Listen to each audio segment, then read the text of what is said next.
संध्याकाळची वेळ होती. आकाशात मावळत्या सूर्याची लालसर छटा पसरली होती. गावाच्या जुन्या रस्त्यावरनं एक कार हळूहळू पुढे जात होती. कारच्या खिडकीतून बाहेर बघताना सायलीच्या डोळ्यात अनेक वर्षांच्या आठवणी तरळत होत्या. आज ती तब्बल 10 वर्षांनी तिच्या माहेरी परत आली होती. पण यावेळी ती आधीसारखी नव्हती. तिच्या हातात तिच्या मुलीचा हात होता आणि मनात आयुष्यानं दिलेल्या असंख्य अनुभवांची शिदोरी. आई, आपण आजीकडे किती दिवस राहणार आहोत? तिच्या 7 वर्षाच्या मुलीने विचारलं. सायली हसली. तुला आवडेल तितके दिवस. मुलीच्या चेहऱ्यावरती आनंद पसरला, पण सायलीच्या मनात मात्र एक वेगळाच विचार सुरू होता. या गावात परत येताना तिनं ठरवलं होतं की जुन्या आठवणींना पुन्हा जागं करायचं नाही. काही जखमा भरून आलेल्या असतात, तर काहींचे वर्ण कायम असतात. गाडी घरासमोर थांबली. आईवडिलांनी तिला पाहताच डोळ्यात आनंदाश्रू आणले. माझी मुलगी आली. आईनं तिला घट्ट मिठी मारली. सायलीच्या डोळ्यात पाणी आलं. कितीही मोठं झालं तरी आईच्या मिठीतच मुलीला खरं समाधान मिळतं. पहिले काही दिवस आनंदात गेले. सकाळी आईसोबत गप्पा, मुलीसोबत अंगणात खेळ, जुन्या मैत्रिणीशी भेटी, सगळं पुन्हा एकदा जुन्यासारखं वाटत होतं. पण एका दिवशी बाजारात असताना तिचं आयुष्य पुन्हा एकदा भूतकाळासमोर उभं राहिलं. ती भाजी घेत असताना अचानक मागून आवाज आला, सायली.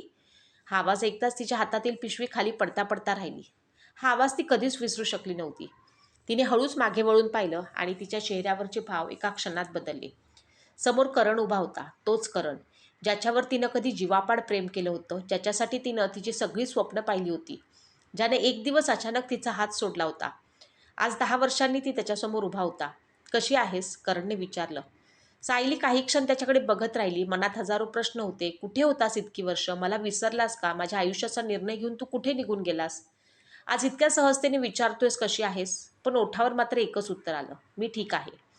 तिच्या आवाजात पूर्वीसारखी आपुलकी नव्हती. करणला ते जाणवलं. लग्न झालं तुझं? त्यानं विचारलं. सायलीने तिच्या मुलीकडे पाहिलं. हो, आणि ही माझी मुलगी. करणच्या चेहऱ्यावर एक वेगळाच भाव आला. छान.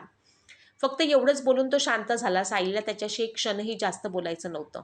मला उशीर होतोय. एवढं बोलून ती तिथून निघून गेली. पण घरी येईपर्यंत तिच्या मनात 10 वर्षापूर्वीचा प्रत्येक क्षण जिवंत झाला. तेव्हा सायली कॉलेजमध्ये होती. स्वभावानं शांत, पण मनाने खूप हळवी. घरची परिस्थिती साधी होती, पण तिची स्वप्न मोठी होती. तिला स्वतःच्या पायावर उभं राहायचं होतं. त्याच कॉलेजमध्ये करण होता. श्रीमंत घरचा, हुशार, आकर्षक व्यक्तिमत्व. पहिल्यांदा त्यांची भेट एका छोट्याशा कारणामुळे झाली. सायलीच्या हातातील पुस्तक खाली पडलं. करणने ते उचलून दिलं. तुझं पुस्तक, थँक्यू. ती एवढंच बोलली होती. पण त्या छोट्याशा भेटीनं दोघांच्या आयुष्यात एक नवीन अध्याय सुरू झाला होता. हळूहळू बोलणं वाढलं, मैत्री झाली. मैत्री कधी प्रेमात बदलली हे दोघांना कळलं नाही. करण सायलीला म्हणायचा, तू माझ्या आयुष्यात आलीस म्हणून माझं आयुष्य सुंदर झालं. हे शब्द ऐकून सायलीला वाटायचं की हाच तिचा जीवनसाथी आहे. दोघांनी भविष्याची स्वप्न रंगवली. करणनं वचन दिलं, काही झालं तरी मी तुझा हात सोडणार नाही. पण आयुष्य नेहमी शब्दाप्रमाणे चालत नाही. एक दिवस करण अचानक बदलला. त्याचे फोन कमी झाले, भेटणं बंद झालं. सायलीने अनेकदा विचारलं, करण काय झालं? पण तो प्रत्येक वेळी म्हणायचा, काही नाही, थोडं काम आहे. शेवटी एक दिवस तिनं त्याला थांबवलं. मला खरं सांग, तू मला टाळतोयस? करण काही क्षण शांत राहिला आणि मग म्हणाला, सायली, माझं लग्न ठरलंय. हे शब्द ऐकून तिच्या पायाखालची जमीनच सरकली. काय? माझ्या घरच्यांनी मुलगी पसंत केली आहे. मग आपलं प्रेम? सायलीचा आवाज थरथरत होता. करण नजर चुकवत म्हणाला, काही गोष्टी आपल्या हातात नसतात. त्या एका वाक्यानं तिचं संपूर्ण आयुष्य बदललं. ज्यानं कायम साथ देण्याचं वचन दिलं होतं, तोच आज कारण सांगून निघून जात होता. सायलीला खूप प्रश्न पडले. जर घरच्यांचा निर्णय इतकाच महत्त्वाचा होता, तर प्रेम का केलंस? स्वप्न का दाखवलीस? पण करणकडे कोणतंच उत्तर नव्हतं. त्या दिवसानंतर सायली पूर्णपणे बदलली. ती पूर्वीसारखी राहिली नाही. हसणारी, बोलणारी सायली शांत झाली. तिचं लक्ष अभ्यासात लागेनासं झालं. पण तिच्या आईने तिच्यातला बदल ओळखला. बाळा, आयुष्यात काही लोक आपल्याला सोडून जातात, पण त्यांच्यासोबत आपलं आयुष्य थांबवायचं नसतं. आईचे शब्द तिच्या मनावर खोलवर उतरले. सायलीनं स्वतःला सावरलं. तिने पुन्हा अभ्यास सुरू केला. एक दिवस ती स्वतःच्या मेहनतीनं मोठ्या कंपनीत नोकरीला लागली. काही वर्षांनी तिच्या आयुष्यात समीर आला. समीरनं तिला कधीही तिच्या भूतकाळाबद्दल प्रश्न विचारले नाहीत. त्याने फक्त तिचा वर्तमान स्वीकारला. हळूहळू सायलीला जाणवलं की प्रेम फक्त मोठमोठ्या वचनांमध्ये नसतं, ते रोजच्या छोट्या छोट्या काळजीमध्ये देखील असतं. समीरसोबत तिचा संसार सुरू झाला. आज 10 वर्षांनी करण पुन्हा समोर आला, पण आता परिस्थिती बदलली होती. आता सायली ती जुनी सायली नव्हती. पण करणच्या आयुष्यात काय घडलं होतं? तो आज इतक्या वर्षांनी तिच्यासमोर का आला होता? याचं उत्तर अजून बाकी होतं. करण गेल्यानंतर सायली बराच वेळ शांत बसली होती. तिच्या मनात एक विचित्र अस्वस्थता होती. इतकी वर्ष ज्या व्यक्तीला ती तिच्या आयुष्यातून पूर्णपणे दूर करून बसली होती, तो आज अचानक समोर आला होता. त्याचा चेहरा पाहिल्यानंतर जुन्या आठवणींचे दरवाजे पुन्हा उघडले होते. पण यावेळी त्या आठवणींमध्ये वेदना कमी आणि एक प्रश्न जास्त होता. करण आज माझ्यासमोर का आला असेल? रात्री झोपताना सायलीच्या डोळ्यासमोर पुन्हा पुन्हा तोच प्रसंग येत होता. बाजारात उभा असलेला करण, त्याच्या डोळ्यातील काहीतरी न बोललेली गोष्ट. पण तिनं स्वतःला समजावलं, नाही सायली, आता त्या गोष्टीचा विचार करायचा नाही. तुझं आयुष्य आता वेगळं आहे, तुझं कुटुंब आहे, तुझा संसार आहे. दुसऱ्या दिवशी सकाळी सायली नेहमीप्रमाणे मुलीला घेऊन अंगणात बसली होती. आई चहा घेऊन आली. काय ग, कालपासून थोडी शांत वाटतेस? सायलीनं क्षणभर आईकडे पाहिलं. आईपासून तिनं कधीच काही लपवलं नव्हतं. पण करणबद्दलची गोष्ट तिनं लग्नानंतर कधीच बोलली नव्हती. काही नाही आई, थोडा थकवा आहे. आईनं तिच्या चेहऱ्याकडे पाहिलं. आईला मुलीच्या डोळ्यातील बदल लगेच समजत होता. पण तिनं काही विचारलं नाही, कारण काही वेदना माणूस स्वतःहून सांगत नाही. त्या फक्त वेळच कमी करतो. 2 दिवसांनी सायलीची मैत्रीण पूजा तिला भेटायला आली. गप्पा मारताना अचानक पूजाने विचारलं, अगं काल तुला बाजारात कोणासोबत पाहिलं माहीत आहे? सायली थोडी दचकली. कोण? करण. सायली शांत झाली. पूजानं तिच्या चेहऱ्याकडे पाहिलं. तुमची भेट झाली का? सायलीनं फक्त मान हलवली. पूजा काही क्षण शांत राहिली आणि मग म्हणाली, तुला माहिती आहे का, करणचं आयुष्यही तितकं सोपं राहिलं नाही. सायली काहीच बोलली नाही. त्याचं लग्न झालं, पण म्हणतात ना, नातं फक्त लग्नाने तिकट नाही. त्याच्या बायकोला त्याचा स्वभाव आवडला नाही. दोघांमध्ये सतत भांडणं व्हायची. सायली ऐकत होती, पण तिच्या मनात करणबद्दल सहानुभूती निर्माण होत नव्हती. कारण ज्या व्यक्तीनं तिच्या आयुष्यात एवढी मोठी जखम केली होती, त्याच्यासाठी मनात पुन्हा जागा बनवणं तिला शक्य नव्हतं. पूजा पुढे म्हणाली, काही वर्षांनी त्यांचा घटस्फोट झाला. तो खूप एकटा पडला होता म्हणे. सायलीने हळू विचारलं, आणि आता? आता काय? कदाचित तुला भेटायचं असेल.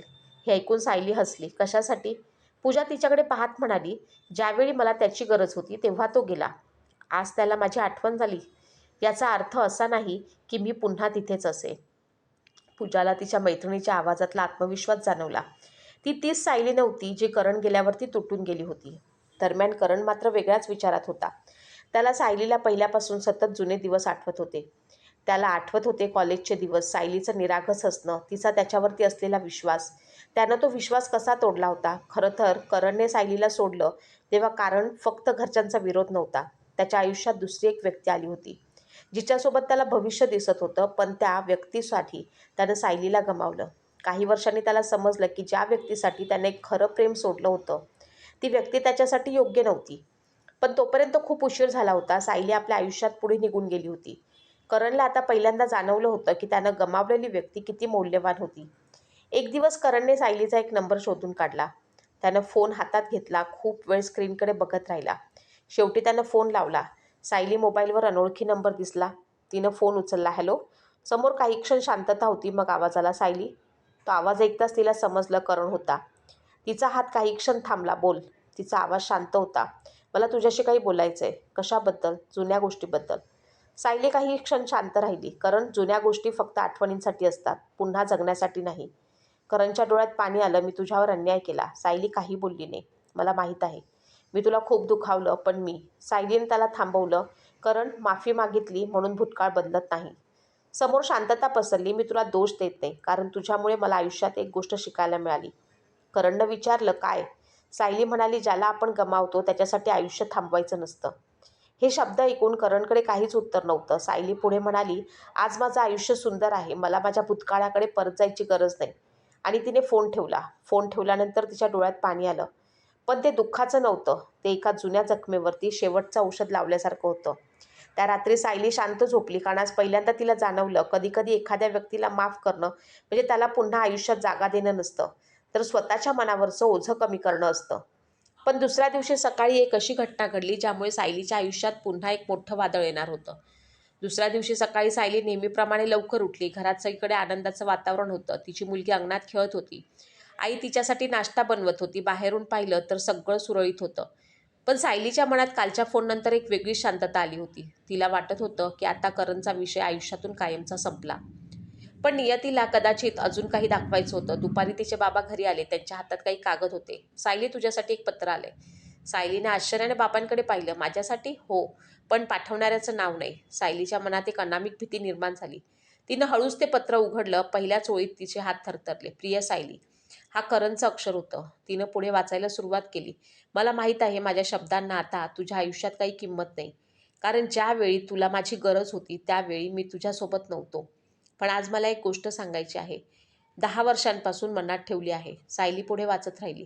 तुला वाटत असेल की मी तुला फक्त सोडलं. पण खरं सांगायचं तर मी त्यावेळी खूप मोठी चूक केली होती. माझ्या आयुष्यात आलेल्या एका व्यक्तीच्या मागे लागून मी तुझ्यासारख्या चांगल्या व्यक्तीला गमावलं. सायलीच्या डोळ्यात जुन्या आठवणी तरळल्या. पण त्या व्यक्तीनं मला जेव्हा सोडलं तेव्हा मला जाणवलं की खरं प्रेम कोणाचं होतं. सायलीने पत्र खाली ठेवलं. तिच्या मनात प्रश्न आला, आज हे सगळं सांगून काय उपयोग? ज्यावेळी मी एकटी रडत होती त्यावेळी कुठे होता हा पश्चाताप? पण तरीही तिने पत्र पूर्ण वाचलं. मी तुझ्याकडे काही मागत नाही, ना आयुष्य बदलायला सांगतोय. फक्त एवढंच सांगायचंय की माझ्यामुळे तुझ्या आयुष्यात जे दुःख आलं त्याबद्दल मला खरंच माफ कर. सायलीने पत्र बाजूला ठेवलं. तिच्या डोळ्यात अश्रू होते, पण यावेळी ते जुन्या प्रेमाचे नव्हते. ते एका संपलेल्या अध्यायाचे होते. तेवढ्यात तिचा नवरा समीर घरी आला. त्यानं सायलीच्या चेहऱ्याकडे पाहिलं. काय झालं? सायली काही क्षण शांत राहिली. तिला वाटलं होतं की ही गोष्ट कधीच समीरला सांगायची नाही. पण आज पहिल्यांदा तिला वाटलं की ज्यानं तिला वर्तमान दिलं त्याच्यापासून भूतकाळ लपवण्याची गरज नाही. तिने हळूहळू सगळं सांगितलं. करणबद्दल, त्याच्या पत्राबद्दल, जुन्या आठवणींबद्दल. समीर शांतपणे ऐकत राहिला. सायलीला भीती वाटत होती की कदाचित त्याला वाईट वाटेल, कदाचित तो तिच्यावर रागवेल. पण समीरने फक्त तिचा हात हातात घेतला. सायली, मला तुझ्या भूतकाळाचा राग नाही. ती आश्चर्यानं त्याच्याकडे पाहू लागली. समीर म्हणाला, कारण त्या भूतकाळानेच आजची तू तयार झाली आहेस. आणि मलाही आजची सायली आवडते. सायलीच्या डोळ्यात पाणी आलं. पण मला वाईट नाही वाटत. समीर हसला. ज्या व्यक्तीनं तुला सोडलं त्याला तुझी किंमत उशिरा कळली, पण मला तुझी किंमत पहिल्या दिवसापासून माहीत होती. हे ऐकून सायलीला जाणवलं, खरं प्रेम ते नसतं जे आपल्याला मोठी मोठी स्वप्न दाखवतं. खरं प्रेम ते असतं जे आपल्या कठीण काळात आपला हात धरून ठेवतं. दुसऱ्या दिवशी सायलीनं करणला भेटायचं ठरवलं, कारण तिच्या मनात अजूनही एक गोष्ट बाकी होती. ती त्याला सांगणार होती. दोघं एका शांत ठिकाणी भेटले. करण समोर बसला होता. पूर्वीचा आत्मविश्वास आता त्याच्या चेहऱ्यावर नव्हता. सायली, तो काही बोलणार इतक्यात तिनं त्याला थांबवलं. करण, मला तुझ्यावर राग नाही. करणने आश्चर्याने तिच्याकडे पाहिलं. खरंच? हो, कारण राग आपण त्यांच्यावरच करतो ज्यांच्याकडनं अजून काही अपेक्षा असतात. हे ऐकून करणच्या डोळ्यात पाणी आलं. सायली पुढे म्हणाली, तू माझ्या आयुष्यातला एक भाग होतास, पण आता माझं संपूर्ण आयुष्य नाहीस. करण खाली पाहत राहिला. मला माफ कर. सायलीनं हलकं हसत उत्तर दिलं, मी तुला खूप आधीच माफ केलं होतं, पण स्वतःला समजवायला वेळ लागला. करणनं विचारलं, तू इतकी मजबूत कशी झालीस? सायली काही क्षण शांत राहिली. मग म्हणाली, करण, ज्या दिवशी तू मला सोडलंस त्या दिवशी मला स्वतःचा हात स्वतःलाच धरावा लागला. करणकडे उत्तर नव्हतं. सायली उठली. काळजी घे. ती निघून गेली. करण तिथेच बसून राहिला. त्याला आज समजलं होतं की कधीकधी आपण एखाद्या व्यक्तीला गमावतो तेव्हा आपल्याला वाटतं की आपण जिंकलो, पण खरं तर आपण आपल्या आयुष्यातील सर्वात मौल्यवान गोष्ट हरवलेली असते. सायली घरी परत आली. तिची मुलगी धावत आली आणि तिला म्हणाली, मिठी मारली. सायलीने तिला जवळ घेतलं. तिच्या चेहऱ्यावरती समाधान होतं, कारण आज तिनं फक्त करणला नाही तर तिच्या भूतकाळालाही निरोप दिला होता. पण आयुष्याची कथा अजून संपलेली नव्हती, कारण काही दिवसांनी करणकडनं आलेली एक बातमी सायलीला पुन्हा एकदा हादरवून टाकणार होती. काही दिवस सायली अगदी शांत होती. करणसोबत झालेल्या शेवटच्या भेटीनंतर तिच्या मनावरचं एक मोठं ओझं कमी झालं होतं. तिला आता जाणवलं होतं की काही लोक आपल्या आयुष्यात कायमचे राहण्यासाठी येत नाहीत, तर आपल्याला काही शिकवून जाण्यासाठी येतात. सायली पुन्हा तिच्या रोजच्या आयुष्यात रमली. मुलीच्या छोट्या छोट्या गोष्टी, समीरसोबतचे साधे पण सुंदर क्षण, आईवडिलांसोबतचा वेळ, यामध्ये तिचे खरं सुख होतं. पण एक दिवस सकाळी तिच्या मोबाईलवरती पूजाचा फोन आला. सायली, पूजाच्या आवाजात काहीतरी वेगळं होतं. काय झालं पूजा? काही क्षण शांतता होती. मग पूजा म्हणाली, तुला करणबद्दल सांगायचं होतं. सायली थोडी शांत झाली. काय झालं? करणची तब्येत खूप खराब आहे. सायली काहीच बोलली नाही. त्याला काही दिवसांपासून त्रास होत होता. हॉस्पिटलमध्ये दाखल केले. सायलीच्या मनात क्षणभर एक जुनी भावना जागी झाली. एकेकाळी ज्याच्या छोट्याशा दुखण्यानंही तिला काळजी वाटायची, आज त्याच्यासाठी मनात फक्त माणुसकीची भावना होती. आता कसं आहे? तिनं विचारलं. माहीत नाही, पण डॉक्टरांनी काही तपासण्या सांगितल्या आहेत. सायलीनं फोन ठेवला. संध्याकाळपर्यंत तिच्या मनात विचार सुरू होता. जावं का भेटायला? नाही, आता त्या नात्याला काही अर्थ नाही. पण मग मन म्हणत होतं तो चुकीचा होता, पण शेवटी तो एक माणूस आहे. दुसऱ्या दिवशी तिनं समीरला विचारलं, मी करणला भेटायला जाऊ का? समीरने क्षणाचाही विचार केला नाही. जा. सायली त्याच्याकडे पाहत राहिली. तुला काही वाटत नाही? समीर हसला. मला माहीत आहे सायली, तू कोणत्या भावनेनं जातेस. जुनं नातं परत सुरू करायला नाही, तर एका माणसाची विचारपूस करायला. समीरच्या या शब्दांनी सायलीच्या डोळ्यात पाणी आलं. ती हॉस्पिटलमध्ये पोचली. करण बेडवरती शांत पडला होता. 10 वर्षापूर्वीचा तो आत्मविश्वास आता दिसत नव्हता. त्यानं सायलीकडे पाहिलं आणि त्याच्या डोळ्यात आश्चर्य आलं. तू आलीस? सायली हळू आवाजात म्हणाली, हो, तब्येतीची विचारपूस करायला. करण काही क्षण तिच्याकडे पाहत राहिला. मला वाटलं तू कधीच माझ्यासमोर येणार नाहीस. सायली शांतपणे म्हणाली, पूर्वी कदाचित नाही आले असते, पण आता मनात राग नाही. करणच्या डोळ्यात अश्रू आले. मी तुझ्यासोबत खूप चुकीचं केलं. सायलीन त्याला थांबवलं. करण प्रत्येक वेळी जुन्या गोष्टी बोलून जखमा पुन्हा उघडायच्या नसतात. करण शांत झाला. थोड्या वेळानं तो म्हणाला, तुला माहीत आहे का, माझ्या आयुष्यात सर्व काही असूनही मी एकटा होतो. सायली काही बोलली नाही. मी ज्यासाठी तुला सोडलं ती व्यक्ती माझ्यासोबत राहिली नाही. पण त्याचा मला राग नाही, कारण चूक माझी होती. मी एका चांगल्या माणसाची किंमत तेव्हा ओळखली नाही. सायलीन त्याच्याकडे पाहिलं. तिला आता त्याच्यातला पश्चाताप दिसत होता. पण तिच्या मनात प्रेम नव्हतं, फक्त एक शांत स्वीकार होता. कारण आयुष्य प्रत्येकाला दुसरी संधी देतं, पण ती संधी नेहमी जुनी माणसं परत आणण्यासाठी नसते. कधीकधी स्वतःला बदलण्यासाठी असते. करणच्या डोळ्यात अश्रू आले. सायली निघायला उठली. तेवढ्यात करण म्हणाला, सायली. ती थांबली. तू मला माफ केलंस याचाच मला आनंद आहे. सायली हसली. मी तुला नाही, स्वतःला मुक्त केलं. ती बाहेर आली. बाहेर येताना तिला मनात एक वेगळी शांतता जाणवत होती. तिला जाणवलं की आज ती खरंच पुढे निघून गेली आहे. काही दिवसांनी सायली पुन्हा शहरात परतली. तिचं आयुष्य पुन्हा पूर्वीसारखं सुरू झालं. एक संध्याकाळी समीर आणि सायली बाल्कनीत बसले होते. समीरने विचारलं, काय विचार करतेस? सायली हसली, काही नाही. खरं सांग. सायली थोडा वेळ शांत राहिली. मग म्हणाली, कधी कधी वाटतं जर करणने मला सोडलं नसतं तर. समीर तिच्याकडे पाहू लागला. सायली पुढे म्हणाली, तर कदाचित मला तुझ्यासारखा माणूस भेटलाच नसता. समीर हसला. दोघेही शांत बसले. कारण काही नाती आपल्याला मिळतात म्हणून सुंदर नसतात, तर काही नाती तुटल्यानंतर आपल्याला योग्य मार्ग दाखवतात म्हणून सुंदर असतात. काही महिन्यांनी सायलीला कळलं की करणने आपलं आयुष्य बदलायला सुरुवात केली आहे. तो आता गरजू मुलांसाठी काम करत आहे. कदाचित त्याला उशिरा का होईना, पण आयुष्याचा अर्थ समजला होता. आणि सायलीला हे जाणून समाधान वाटलं. कारण शेवटी तिला त्याचा पराभव नको होता. तिला फक्त एवढंच हवं होतं की ज्याने कधी काळी तिला दुखावलं तो एक चांगला माणूस बनावा. सायलीनं खिडकीतून बाहेर पाहिलं. आकाशात सूर्य मावळत होता. तिला वाटलं, काही लोक आपल्या आयुष्यात येतात आणि निघून जातात, पण त्यांच्या जाण्यानं आपण संपत नाही. कधी कधी त्यांच्या वेदनातून आपण स्वतःची नवी ओळख निर्माण करतो. आणि तेव्हाच कळतं, ज्याला आपण आयुष्य समजतो तो फक्त एक अध्याय असतो.